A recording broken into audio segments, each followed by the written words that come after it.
C'est un chant nouveau qui monte dans mon cœur, un cantique d'amour pour mon seul sauveur. Il m'a pris de loin, il m'a lavé, il m'a racheté, Seigneur, et placé à ses côtés. Je n'ai plus peur de rien, je ne crains plus rien, car le bon berger est de mon côté. Toi seul nous suffit, toi seul est tout pour nous. Quand nous ne savons comment le dire, nous nous mettons à chanter et nous disons: l'Éternel est bon, l'Éternel est bon, l'Éternel est bon, il est bon pour moi. L'Éternel est bon, l'Éternel est bon, l'Éternel est bon, il est bon, il est bon, il est bon pour toi et moi.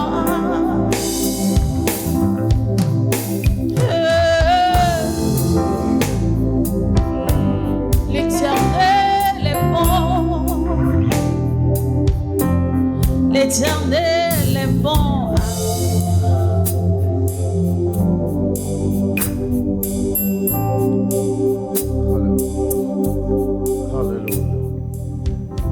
Alléluia.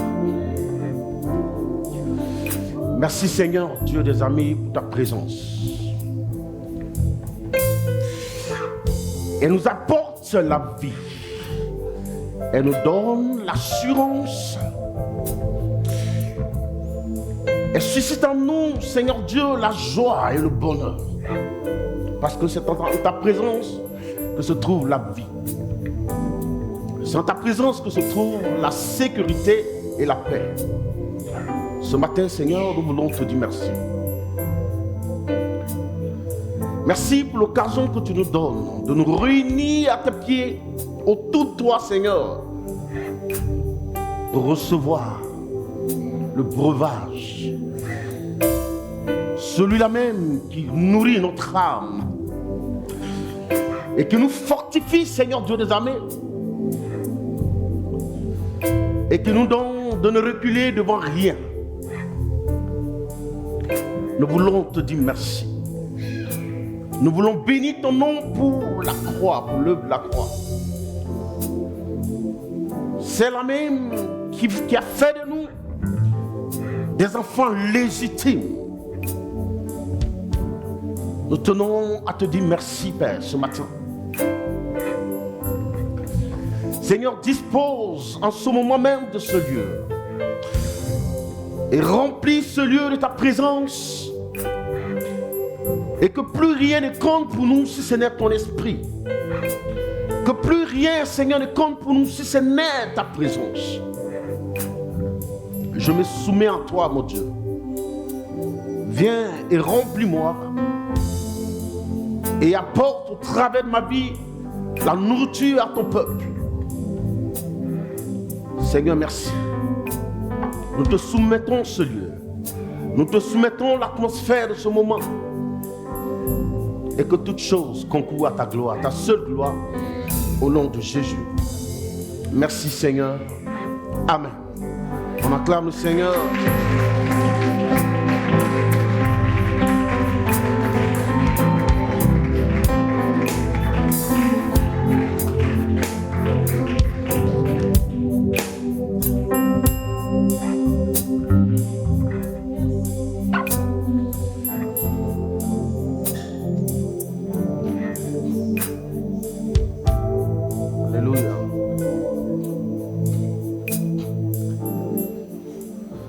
Nous voici à notre deuxième dimanche de ce grand événement.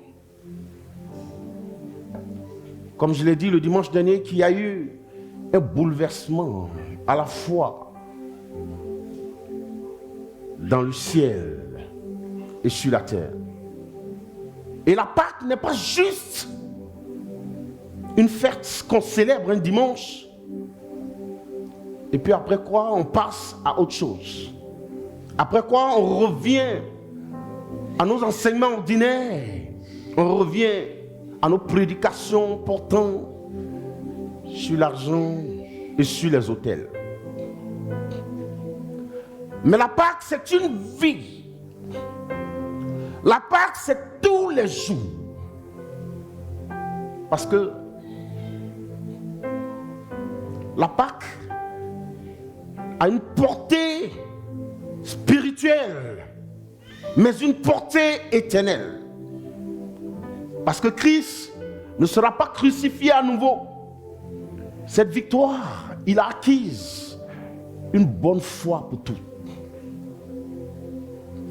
Il nous a rendus bénéficiaires de cet événement-là pour toujours. Car c'est au cours de cet événement que Dieu a mis un sceau, c'est-à-dire un scellé à son amour pour nous. Il a scellé cet amour pour nous au prix de son propre sang. Il a donné une fois pour toutes. Et c'est pourquoi il dit, nul ne peut vous séparer de l'amour de Dieu. Nul. Parce que lui seul en détient le code. On ne peut pas parler de la Pâque sans parler donc de cet élément. Cet élément qui est pour le monde un choc, un scandale.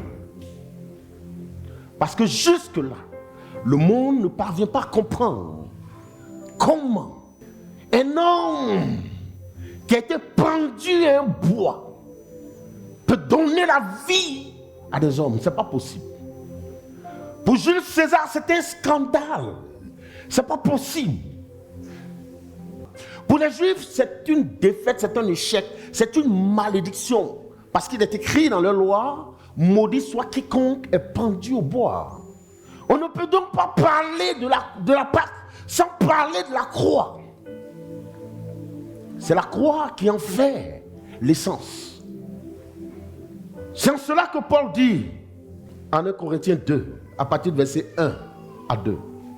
Pour moi, frère, lorsque je suis allé chez vous, ce n'est pas avec une supériorité de langage. Ce n'est pas avec une supériorité de langage ou de sagesse que je suis. Je n'ai pas cherché à discourir vainement, à vous épater par un langage philosophique. Je n'ai pas cherché à vous emballer.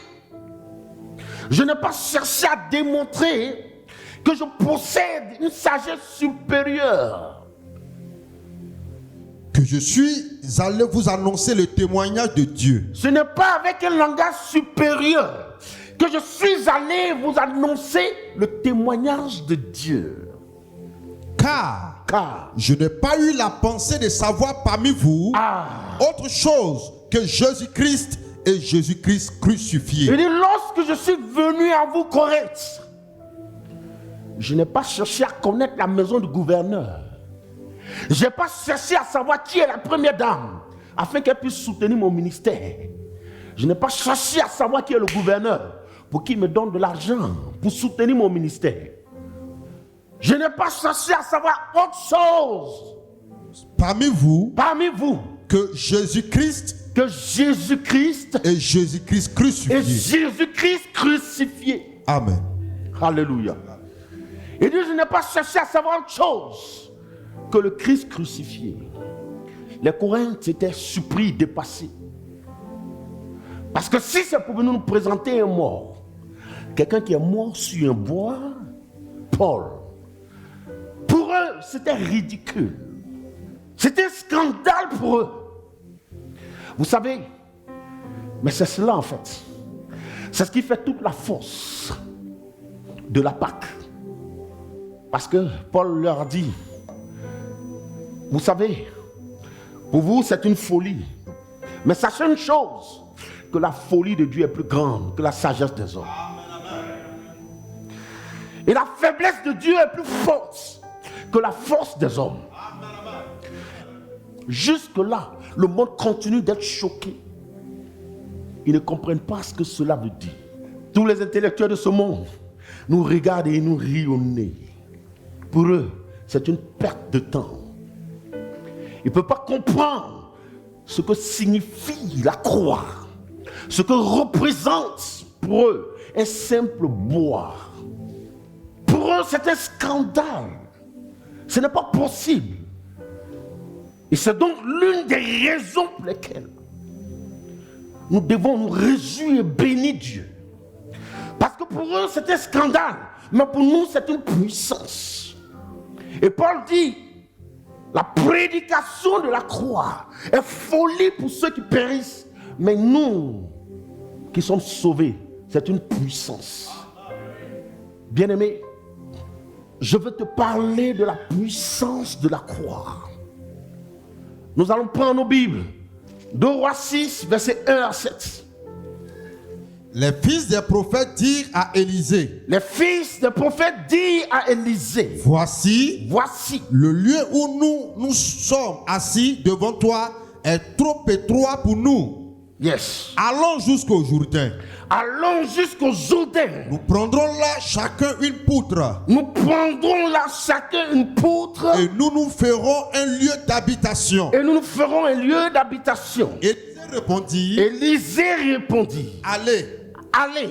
Et l'un d'eux dit. Consens à venir avec tes serviteurs. Consens à venir avec tes serviteurs, homme de Dieu. Consens à venir avec tes serviteurs. Il répondit.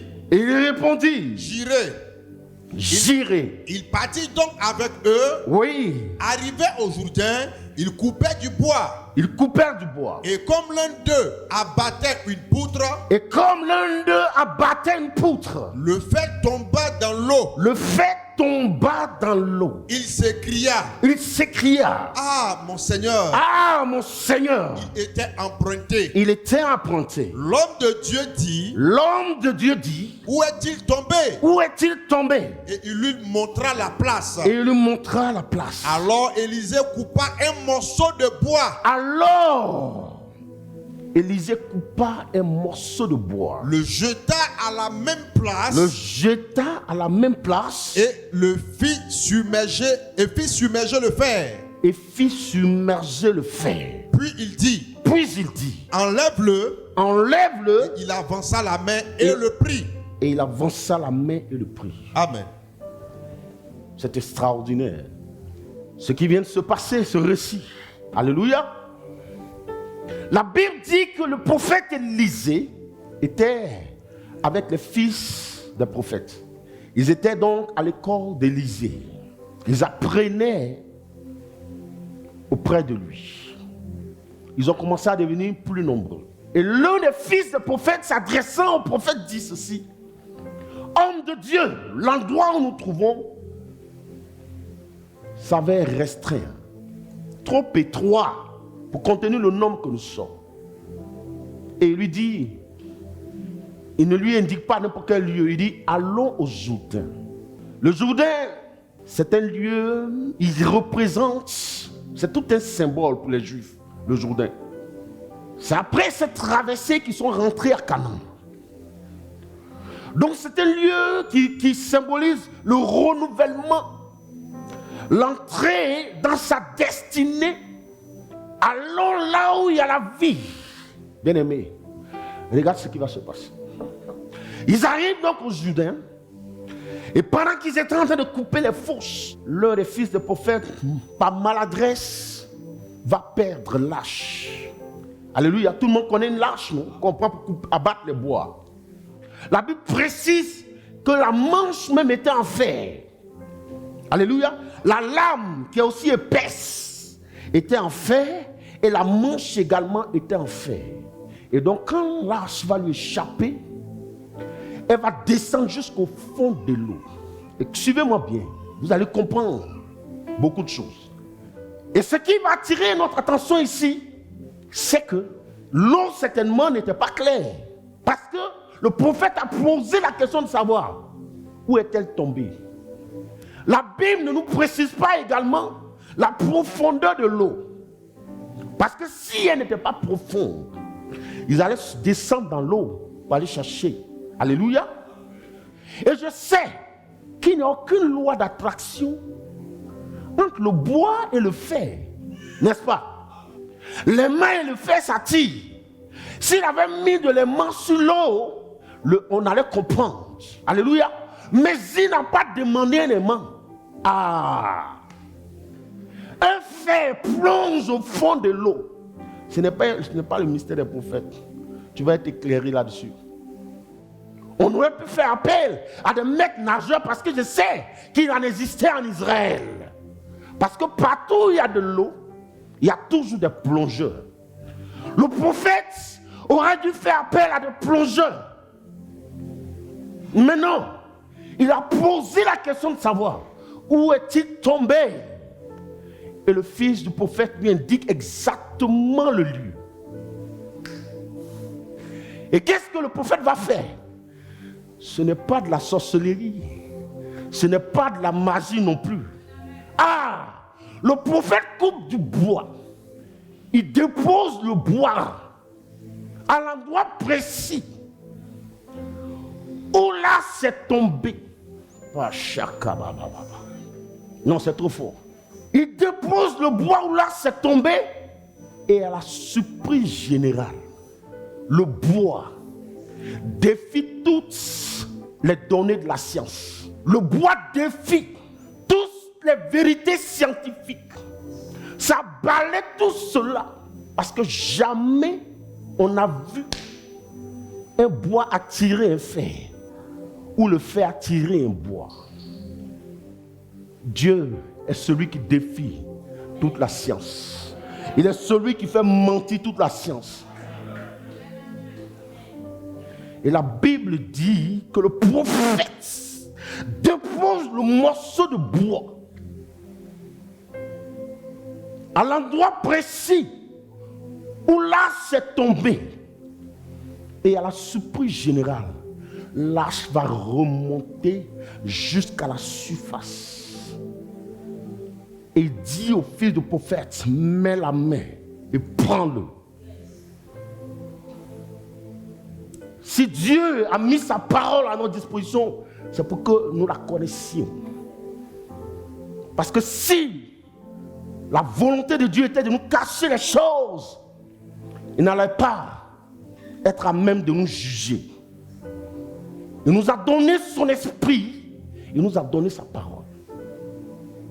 Le bois que tu as vu, puisque tous les prophètes ont été suscités pour annoncer Christ, l'avènement de Christ est l'œuvre de la croix. Ce que tu venais de voir, c'est la croix de Christ.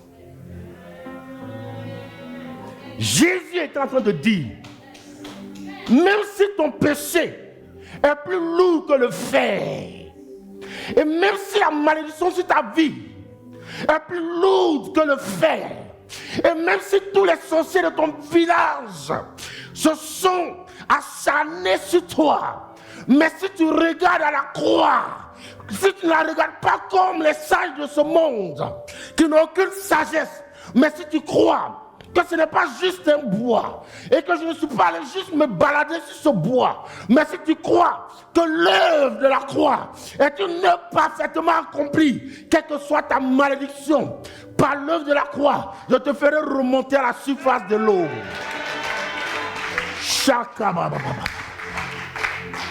Je te ferai remonter à la surface de l'eau. Je suis venu pour racheter, pour ramener à la surface tous ceux qui ont été engloutis sous le poids de leur péché. Je suis venu pour faire remonter à la surface tous ceux qui ont été engloutis par le poids de leur malédiction, tous ceux à qui on a dit, ce n'est plus possible, je suis venu accomplir le sacrifice parfait. Et c'est pourquoi il a dit à son père, tu n'as voulu ni offrande, ni holocauste, mais tu m'as formé un corps afin d'accomplir ce sacrifice parfait. C'est-à-dire, si tu regardes à la croix, et si tu ne la regardes pas comme les fous de ce monde, les raisonneurs de ce monde, si tu ne la regardes pas comme certains prédicateurs qui disent que l'œuvre de la croix n'est pas parfaitement accomplie, mais si tu crois que c'est en ce bois que réside toute ta puissance, ta délivrance, aujourd'hui même, je te ferai remonter à la surface de l'eau. Alléluia! Je te ferai remonter à la surface de l'eau. Je suis celui qui fait remonter à la surface de l'eau, qui redonne. Parce que regardez ce que le jeune prophète a dit. Il était tout paniqué. Il dit, mais homme de Dieu, il a été emprunté. Il était tout paniqué.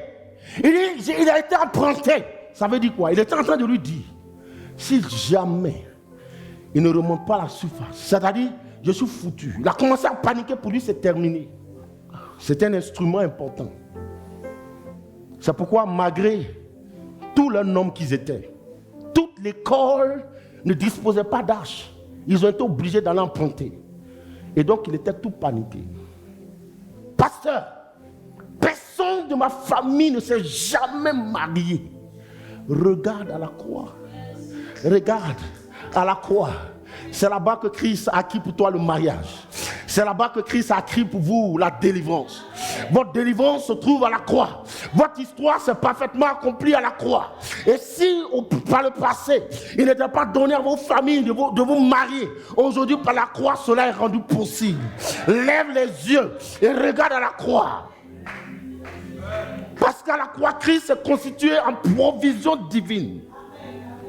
Jamais un bois, un simple bois, ne peut attirer, un simple, entre guillemets, ne peut attirer une hache.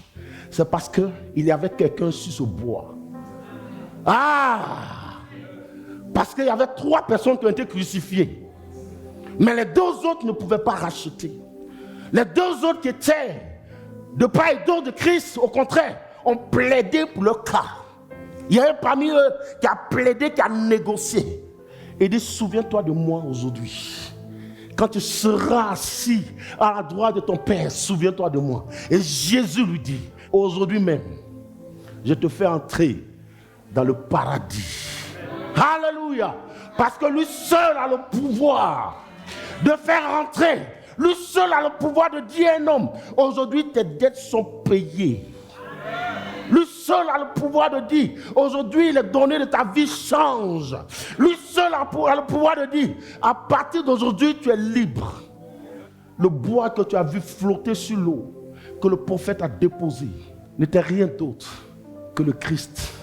Il est venu aujourd'hui, ce bois continue de flotter dans le monde. Ce bois continue de flotter aujourd'hui. Dans toutes les nations, ce bois est là, il continue de flotter. Et les gens passent leur chemin. Les intellectuels passent leur chemin. Les scientifiques passent leur chemin. Les bouddhistes passent leur chemin. Parce que pour eux, c'est un scandale. Un bois ne peut pas ramener à la vie. Ce bois encore dans le monde aujourd'hui, revêtu de gloire et de magnificence, revêtu de puissance, capable de transformer, capable de guérir, capable de conjurer tous les sorts. Mais le monde passe son chemin. Ce bois est là aujourd'hui encore dans ce monde. Jamais en physique l'on a vu du bois tiré du fer.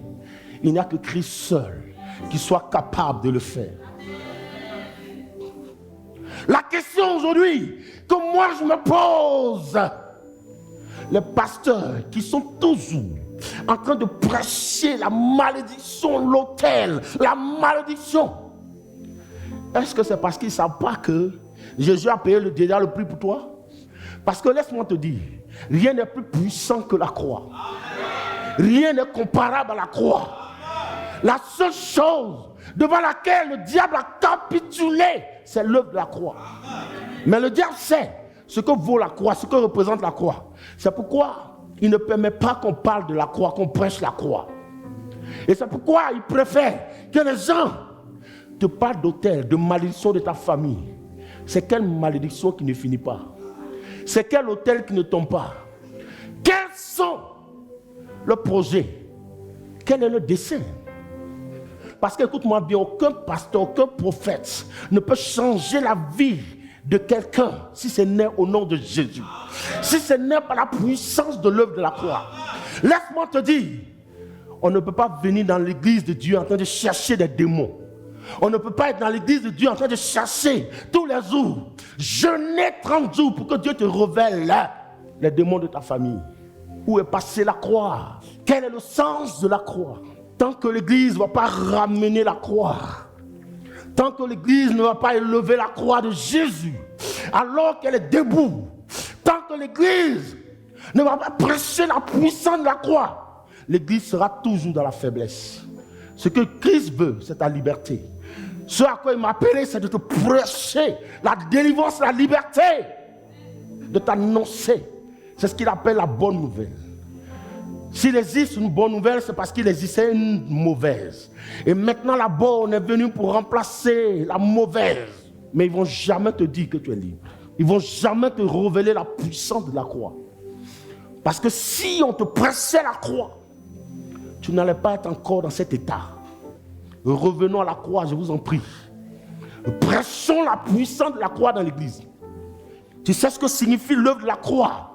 Je te dis, c'est ce jour-là que l'immortel, le Dieu qui ne meurt jamais, a connu la mort, un tant soit peu. Et tu sais ce que cela représente? Tu sais ce que cela veut dire? Paul dit, je suis allé avec vous en prêchant Jésus-Christ crucifié.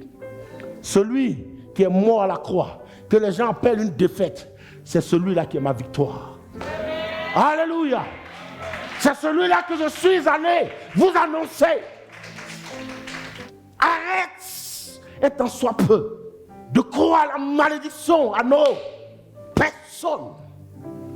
Ne peut maudire celui qui est issu du sang de l'agneau.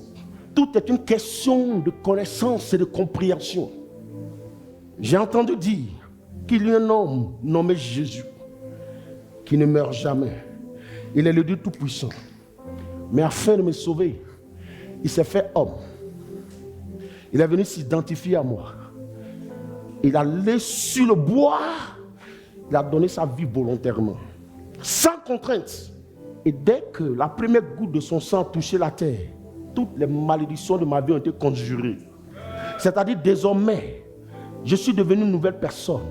Mon identité a changé.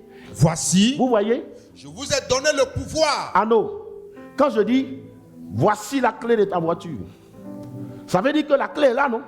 N'est-ce pas? Voici ton enfant. Ça veut dire que l'enfant est là. Il est visible. Jésus dit, voici. Il dit, voici. Je vous ai donné le pouvoir de dominer sur toute la puissance de Satan. Lui-même. Alléluia, acclame le Seigneur. C'est la preuve que c'est fait. Ah non, s'il dit voici, ça veut dire que c'est déjà fait. C'est déjà fait. Donc à toi de le saisir, à toi de le prendre. Frère, le dimanche passé, j'ai prêché ici. J'ai donné les bénéfices de la Pâque. J'ai dit, Dieu dit manger à la hâte. Et que c'est la seule période où ton salaire impayé sera payé. C'est-à-dire, tant que je viendrai prêcher et que vous n'allez pas prendre au sérieux la parole de Dieu, rien ne va vous arriver. C'est pourquoi Satan ne veut pas qu'on prêche la croix. Il est à l'aise quand on parle. Parce que parler d'autel à longueur de journée tous les dimanches, c'est de rendre gloire à Satan. C'est de le glorifier. C'est de lui faire croire qu'il est fort. Zéro. Aucun pouvoir. Bien-aimé, si tu ne veux pas te lever, aller dans la ville, commencer à travailler. Ne serait-ce qu'avec 10 000, commencer à vendre des oranges. Les filles du lac que vous voyez là, vous pensez qu'elles font quoi? Vous êtes là, si malédiction tous les jours. Lève-toi et travaille de tes 10 000 doigts. Fonce! La Bible dit quel que soit La malédiction qui plane sur ta vie aujourd'hui, si tu crois que Jésus est mort pour toi, tu vas remonter à la surface de l'eau.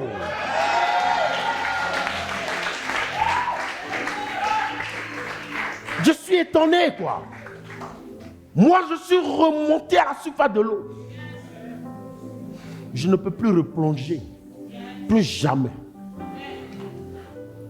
La Bible dit, quiconque me maudira sera maudit. Quiconque me bénira sera béni. Pourquoi? Parce que j'ai été tissé dans les reins d'Abraham. Et désormais, et lorsque Dieu parlait à Abraham, j'étais dans ses reins, en train d'être tissé. Et donc en ce moment-là, cette parole que Dieu a adressée à Abraham me concerne. Et c'est pourquoi tu ne peux plus jamais me maudire.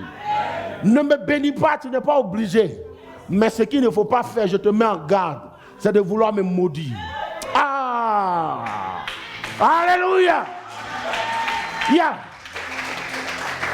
Tu n'es pas obligé de me bénir. Parce que ça ne va rien changer. Mais, ce qu'il ne faut pas faire, Rodrigue, c'est de chercher à me maudire. Fille d'Abraham, descendant d'Abraham. Le choix de Dieu. Dieu t'a vu et puis m'a vu et puis m'a choisi. Il dit, tu es mon fils, tu es mon serviteur. Pour toujours. La croix est une puissance.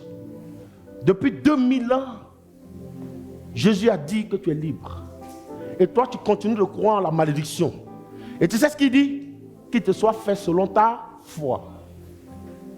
Si alors que j'ai versé mon sang pour toi, et que toi tu crois que tu es encore maudit, qu'il te soit fait selon ta foi. Maintenant, si tu crois que la croix est la réponse à toutes les situations de ta vie, alléluia, que tu sois heureux. La Pâque, c'est pas n'importe quoi. Mon fils, il n'y a pas quelqu'un qui peut maudire son ami. Sa bouche qui prend pour prononcer des paroles vaines. Sa bouche, là, lui, c'est fait comment? Je rends grâce à Dieu de ce qui m'a fait la grâce de savoir ces choses. Je n'ai pas ton temps. Je te dis en vérité. Ne perds pas ton temps. Parce que ça ne va pas marcher. Parce que Dieu n'a pas eu besoin de ton avis pour faire de moi ce que je suis. Il ne t'a pas consulté. Tes autels ne peuvent rien faire. Alléluia. Aujourd'hui, c'est de te lever et de dire, proclamer la victoire de la croix dans ta vie. C'est la seule chose qui te reste à faire. Être respectueux de l'œuvre que Christ a accomplie à la croix. Pendant plus de 10 000 ans, la malédiction a été brisée. Mais pendant plus de 2000 ans, tu continues encore de croire. Tu penses que le Christ va venir mourir à nouveau pour toi? Ça se passe dans ta tête. Là. C'est là que ça se passe. Tu es trop intellectuel. Tu raisonnes trop. Tu as trop de connaissances. Regarde, si tu vois dans le monde, les gens qui sont trop élevés. Vous avez vu Dieu aller chercher les Michael Jackson? Non. Il prend toujours les choses viles. Parce que tu es déjà trop arrivé. Quand tu es trop arrivé, Dieu n'a plus rien à faire avec toi. Il peut faire prendre celui qui n'est rien, qui ne vaut rien, que le monde ne regarde même pas, pour confondre tous les sages.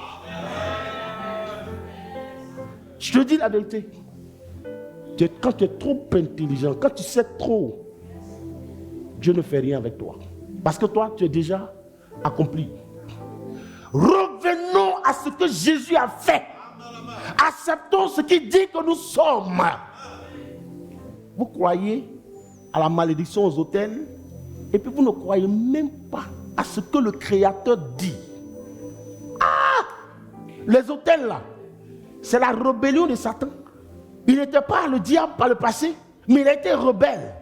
Et comment vous pouvez considérer la parole des rebelles par rapport à celui qui est au pouvoir? C'est lui qui dispose de l'armée, c'est lui qui fait tout. Les rebelles sont où? Ils se cachent, ils tournent. C'est lui qui a l'armée, c'est lui qui a le pouvoir. C'est-à-dire, qu'est-ce qui nous est arrivé, Église? Pour que nous n'accordons aucun crédit à la parole de notre Seigneur. Et qu'aujourd'hui, c'est-à-dire, mais je ne comprends pas. Quand il y a eu la Pâque, est-ce que vous avez entendu parler des jeunes, de ceci, de cela? Mais quand décembre va venir, 31 jours de jeûne, de torture. Moi, j'appelle ça 31 jours de torture. Pourtant, le premier mois de l'année des chrétiens, c'est mars-avril. C'est-à-dire qu'ils sont passés à côté de la plaque. Et généralement, ils le font parce qu'en décembre, il y a trop d'accidents. S'ils n'ont pas fait ça, ils vont mourir. Ils ont tué la croix de Jésus. Ils ont tué le sacrifice de Jésus. Pourquoi tu ne te dis pas que ton Père est le Dieu de la multiplication? Si tu as ne serait-ce que 20 000, et qu'à partir de ces 20 000 là, Dieu peut multiplier. Pourquoi tu ne te dis pas ça aussi? Pourquoi? Le sacrifice que Christ a fait pour toi. Lève-toi et déclare qu'à partir d'aujourd'hui, c'est terminé. Je ne suis plus esclave, je suis libre. Tu peux faire un salon de coiffure, avoir un deuxième, troisième. Il y avait un jeune étudiant camerounais qui est venu dans ce pays, étudiant, ici, sur le campus. Vous savez ce qu'il a fait? Il a appelé 2 jeunes filles ivoiriennes. Il dit, moi, je ne suis pas ivoirien. Si vous trouvez une place pour faire locaux, moi, je finance tout. Je vous donne le fonds de commerce. Et puis, chaque jour, vous me donnez 1000 francs. Elles ont commencé à rire. Elles se sont dit, il est bête, hein? 1000 francs seulement. Il a pris 2. Chaque jour, elle lui donnait 1000 francs. Pour elle, c'était facilement, quoi. Donc, pour elle, il était stupide. Il a commencé à grandir. Elles sont passées à 5. 5 000 francs par jour. Ça lui faisait 150 000. Au bout de 2 mois, il a écrit à ses parents pour dire, n'envoyez plus l'argent. Si vous voulez, je vais vous donner la preuve que je n'ai plus besoin d'argent. Moi-même, je vais vous envoyer Western Union. Après, c'est passé à 2 000. Donc, ça fait combien? 10 000 par jour. Il était plus qu'un fonctionnaire. Il faut t'asseoir. Et puis, il faut recourir après tous les prophètes. Tu vas faire le tour de tous les prophètes. Et puis, tu vas croire que tu es maudit. Si Jésus est mort, et que par son sang, il a brisé ta malédiction, et que toi, tu continues de t'asseoir pour croire que tu es maudit, mais qu'il te soit fait selon ta foi. Jésus t'appelle à te réveiller aujourd'hui, mon frère. Il dit, Christ, notre Pâque a été immolé. Ça veut dire la malédiction est terminée. Parce que Christ, notre Pâque, a été immolé. C'est fini. C'est fini. La croix est ma force. La croix est ma victoire. La croix est mon appui. Donc si tu penses que Satan, depuis en train de bloquer ta vie, c'est pas que tu n'es pas encore fatigué. Chicote-le! Dis-lui c'est fini. À partir d'aujourd'hui, c'est moi qui commande. C'est moi qui dirige. C'est moi qui ordonne et tu obéis. Qu'est-ce que tu fais? Je dirai à mon âme, tu es Dieu de tout. Oh yes. Même si les mers se déchaînent, tu parles et tu les calmes. Tu es mon repos, tu es au contrôle. Je lève ma main vers les cieux, je te donne mon cœur. Je dirai à mon âme, tu es Dieu de tout. Même si les mers se déchaînent, tu parles et tu les calmes. Tu es mon repos, tu es au contrôle. Disons à Jésus qu'il est notre repos. Tu es mon repos, tu es au contrôle. Quoi qu'il arrive, tu es mon repos, tu es au contrôle. Je lève les mains vers les cieux, je te donne mon cœur. Je dirai à mon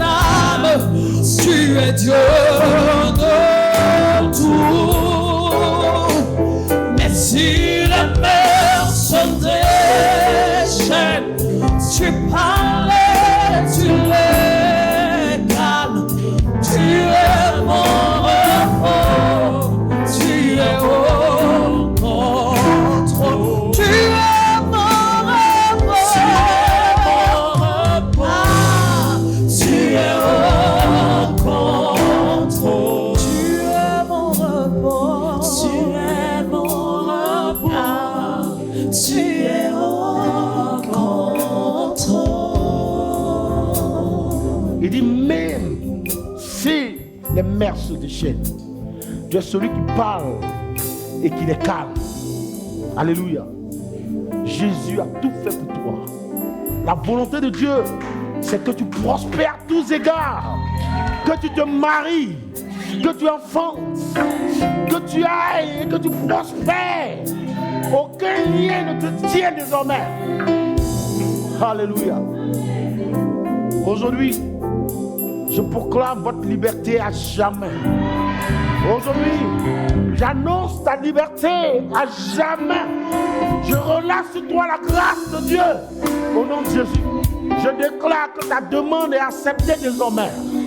Ta demande est acceptée. Ta demande de commercer est acceptée. Ta demande de travailler est acceptée. Ta demande de te marier est acceptée. Ta demande d'enfanter est acceptée. Au nom de Jésus.